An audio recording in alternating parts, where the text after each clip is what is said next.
ओम शांति। आज 29 सितंबर 2022 की मुरली से देखेंगे कि आज विशेष बाबा ने हमें क्या होमवर्क दिया है। तो आज बाबा ने हमें मुरली का महत्व बताया है। बाबा ने कहा ये पढ़ाई बहुत वैल्यूएबल है और एक दिन भी मिस नहीं करना है। रात दिन पढ़ाई का बहुत शौक होना चाहिए, क्योंकि हम कौन है?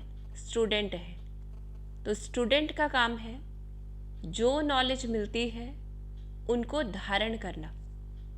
और मुख्य धारणा बाबा बताते कि यहाँ मुख्य बात है ही पवित्रता की। पवित्रता शरीर की नहीं सिर्फ, लेकिन जो बाबा कहते हैं ब्रह्मचर्य नहीं, लेकिन ब्रह्माचारी, कि ब्रह्मा का आचरण करने वाले।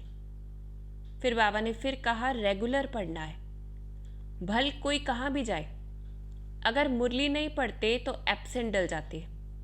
एब्सेंट सिर्फ स्थूल रजिस्टर में नहीं, लेकिन बाबा के पास एब्सेंट पड़ जाती है। और इस पर बाबा ने कहा चाहे हॉस्पिटल में भी हो तो वहाँ भी सुननी है। सुन नहीं सकते तो कोई और सुना कर आए बेशक। तो ये मोस्ट वैल्यूएबल नॉलेज है। अब बाबा बताते हैं कि क्यों वैल्यूएबल है। क्योंकि यह तो जानते हैं जितने अभी पास होंगे, क्योंकि पास होने का आधार क्या होता है? पढ़ाई होती है। कि बच्चे अगर पूरे दिन या पूरे साल पढ़े ही नहीं, बीच बीच में एब्सेंट होते रहे, तो हम समझ सकते हैं कि उनके कितने मार्क्स आएंगे। ऐसे ही बाबा कहते कि जितने अभी पास होंगे उतने कल्प कल्पांतर पास होंगे। क्योंकि ये बात हम जानते हैं, अगर अभी पास नहीं हुए या पास तो हुए, थोड़े नंबरों से पास हुए, तो हर कल्प के लिए वही मिलेगा फिर। इसलिए बाबा अटेंशन दिलाते कि जितने अभी पास होंगे उतने कल्प कल्पांतर पास होंगे। यह बड़ी भारी पढ़ाई है, इसमें बड़ा अटेंशन चाहिए। दूसरी बात बाबा कहते अरे गॉड फादर बैठा है। इस समय हम देखें जो बड़े से बड़ा सुप्रीम टीचर बैठा है हमारे सामने, और टीचर बैठा है तब जो हम पढ़ाई पढ़ सकते हैं। फिर अगर नहीं होगा फिर तो पढ़ ही नहीं सकेंगे। तो इसलिए बाबा कह रहे हैं अरे गॉड फादर बैठा है। जहाँ जीना है ज्ञान अमृत पीते रहना है, कि जब तक जिएंगे ज्ञान अमृत पीना है। क्योंकि अगर हम देखें अभी तो बाबा हमें पढ़ा रहे हैं, फिर जब ऐसी परिस्थितियाँ आएंगी जब मुरली क्लास भी नहीं हो सकेगी, तो उस समय तो हमें खुद अपने आप ही पढ़ना होगा। इसलिए बाबा कहते अरे गॉड फादर बैठा है। और हम ये भी देखें संगम युग का बहुत थोड़ा सा समय बचा है जब हम पढ़ाई पढ़ सकते हैं। फिर उसके बाद तो रिजल्ट ही आएगा। फिर बच्चे को कहें जैसे कि रिजल्ट आने के बाद तो पढ़ने का फायदा नहीं है।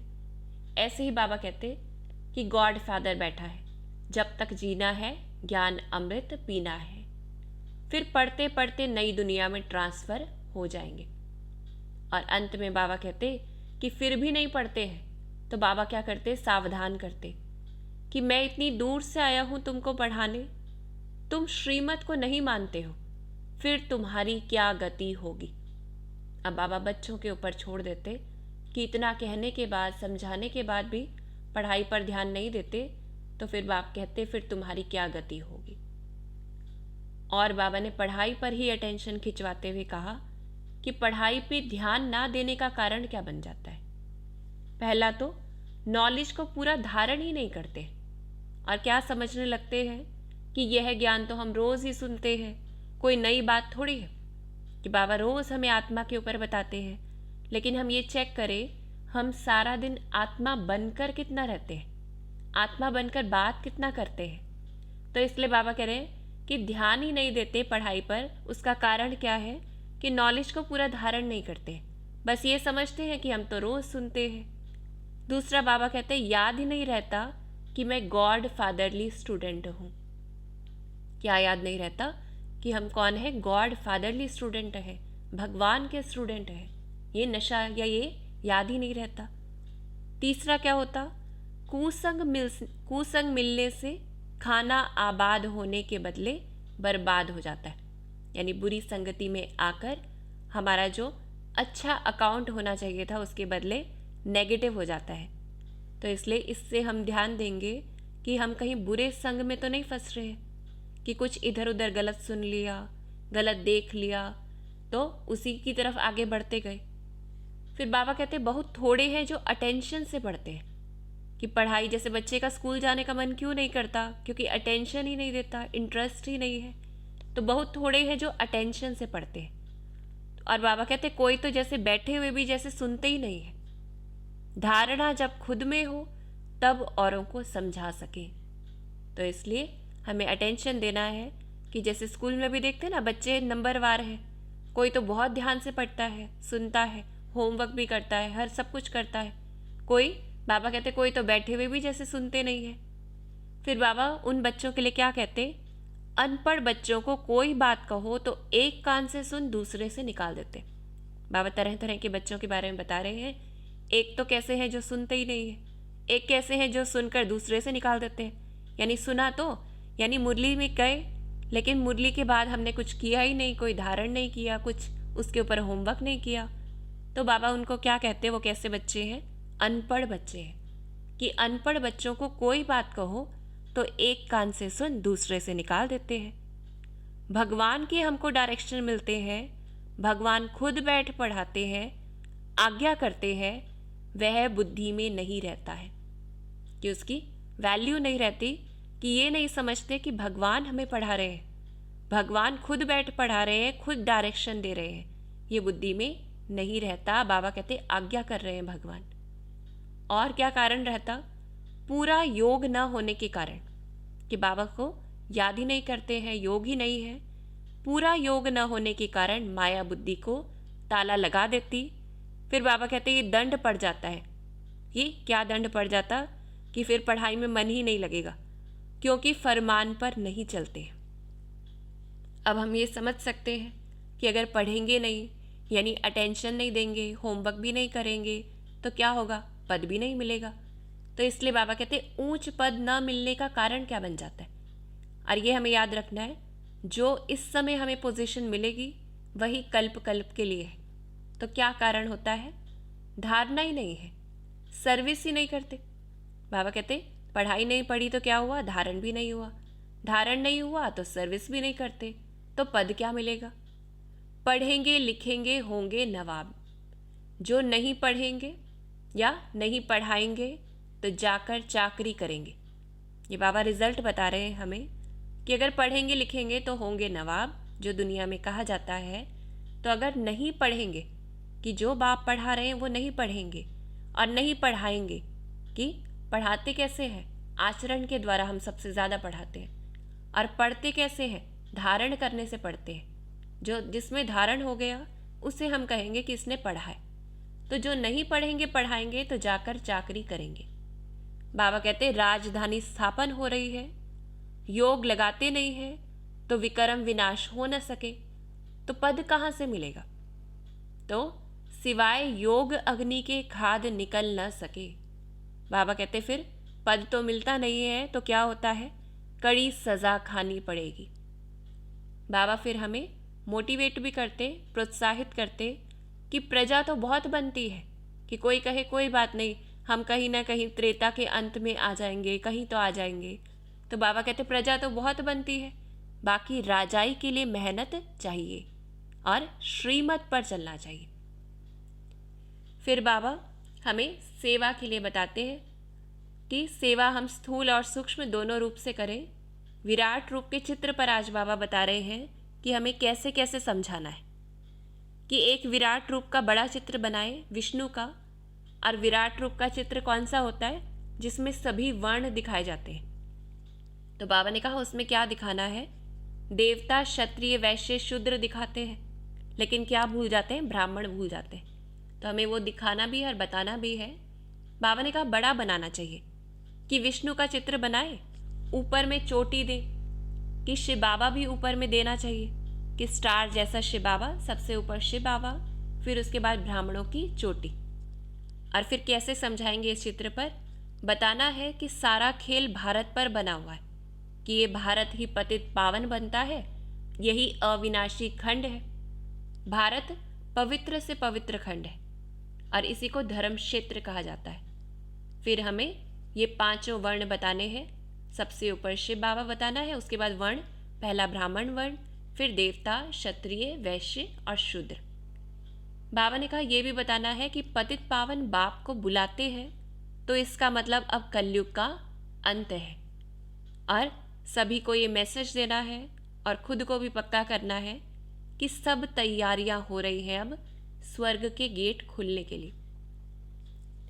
उसके बाद बाबा ने हमें खुशी की पॉइंट्स दी हैं जिनको स्मृति में रख के हमें सदा खुशी में रहना है। पहला बाबा ने कहा हम ज्ञान सागर के बच्चे हैं। ज्ञान सागर द्वारा अभी इस सारी सृष्टि चक्र व ड्रामा के आदि मध्य अंत को हमने जाना है जिसे दुनिया में और कोई मनुष्य नहीं जानते। तो हम सोच कर देखें कि हम तो ज्ञान सागर के डायरेक्ट बच्चे बने हैं इस समय और हमें जो नॉलेज है सृष्टि चक्र की बड़े से बड़े विद्वान पंडित आदि वो भी नहीं जानते हैं। तो हमें कितनी खुशी होनी चाहिए।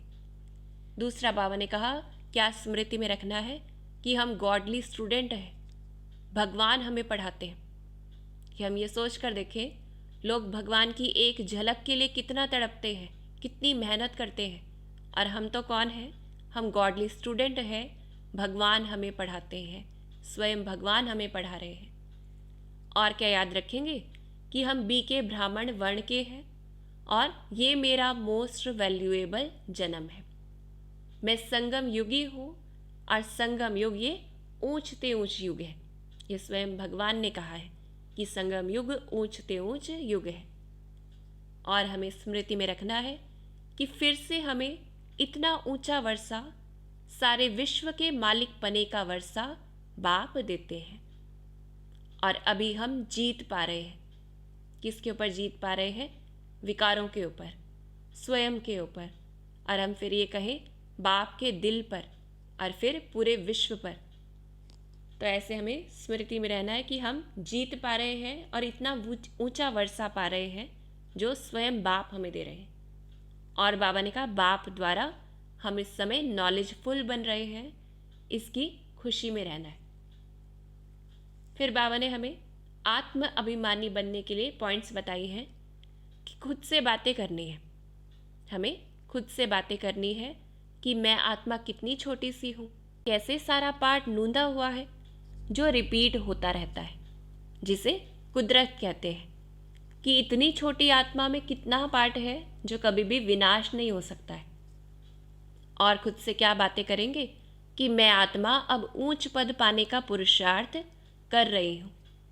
बाबा ने कहा अंदर में ख्याल रखना चाहिए कि शिव बाबा मुझ आत्मा के साथ बात कर रहे हैं। कि जब भी हम मुरली सुने, योग में बैठे, देखें कि शिव बाबा सिर्फ मुझ आत्मा के साथ बात कर रहे हैं। और यही प्रैक्टिस हमें दूसरों के साथ भी करनी है कि जब दूसरों से बात करें तो मैं आत्मा से बात कर रही हूँ और वो आत्मा मुझ आत्मा से बात कर रही है। बाबा ने अटेंशन खिंचवाया कि और किसी की ऐसी ताकत नहीं है जो ऐसे आत्म अभिमानी बन बैठकर समझाए कि हमारा कैसा टीचर है जो खुद आत्म अभिमानी बनता है और फिर हमें आत्म अभिमानी बनाते हैं। और क्या ख्याल करना है कि मैं आत्मा जो आयरन एज में काली हो गई हूँ, जिसमें खाद पड़ गई है, अब मुझे उसे निकालना है। और निकालने का तरीका बाबा ने हमें बताया ही है, याद के द्वारा। और याद भी कब होगी? जब पढ़ाई होगी। जो बाबा ने आज हमें पढ़ाई पर बहुत अटेंशन खिंचवाया है और पढ़ेंगे नहीं तो बाबा ने हमें बता दिया है फिर क्या होगा। फिर अंत में बाबा ने हमें वरदान दिया है कि विनाश के पहले एवर रेडी बनना ही सेफ्टी का साधन है। संगम युग की बाबा ने कहा मौज भले ही मनाए लेकिन रहो एवर रेडी, क्योंकि अचानक होना है। हमारा शरीर कभी भी छूट सकता है, कुछ भी अचानक हो सकता है। एवर रेडी नहीं होंगे तो बाबा ने कहा धोखा हो जाएगा, इसलिए एवर रेडी रहो। सदा याद रखो कि हम और बाप सदा साथ हैं, क्योंकि कभी भी कुछ भी हो सकता है। तो बाबा ने कहा एवर रेडी रहे। घर परिवार में भी कुछ हो सकता है, खुद के साथ भी कुछ हो सकता है, लेकिन क्या याद रखना है बस कि हम और बाप सदा साथ हैं। और बाबा ने कहा जैसे बाप संपन्न है वैसे साथ रहने वाले भी समान और संपन्न हो जाएंगे। जब ये याद रखेंगे मैं और बाबा साथ हैं, तो जैसे बाप संपन्न है, साथ रहने वाले भी क्या होंगे, समान और संपन्न हो जाएंगे। समान बनने वाले ही साथ चलेंगे, ये भी बाबा ने बता दिया है कि समान बनने वाले ही साथ चलेंगे। तो क्या याद रखना है कि हम और बाप, मैं और बाबा सदा साथ हैं। फिर बाबा ने हमें स्वमान दिया है। क्या स्वमान रखेंगे? मैं निर्मल स्वभाव द्वारा, निर्मल स्वभाव द्वारा, मल से परे यानी मैल से परे, मैं निर्मल स्वभाव द्वारा हर कदम में सफलता प्राप्त करने वाली आत्मा हूँ। मैं निर्मल स्वभाव द्वारा हर कदम में सफलता प्राप्त करने वाली आत्मा हूँ। तो आज बाबा ने पढ़ाई पर, होमवर्क पर अटेंशन खिंचवाया है, तो हमें देना है ध्यान कि हम पढ़ाई रेगुलर पढ़ें। और जो बाबा ने कहा है अभी तो क्लास है लेकिन फिर क्लास भी नहीं हो पाएगी, तो हमें उस पर भी अटेंशन देना है। आत्मिक स्थिति का अभ्यास करना है, खुशी में रहना है, नशे में रहना है। ओम शांति।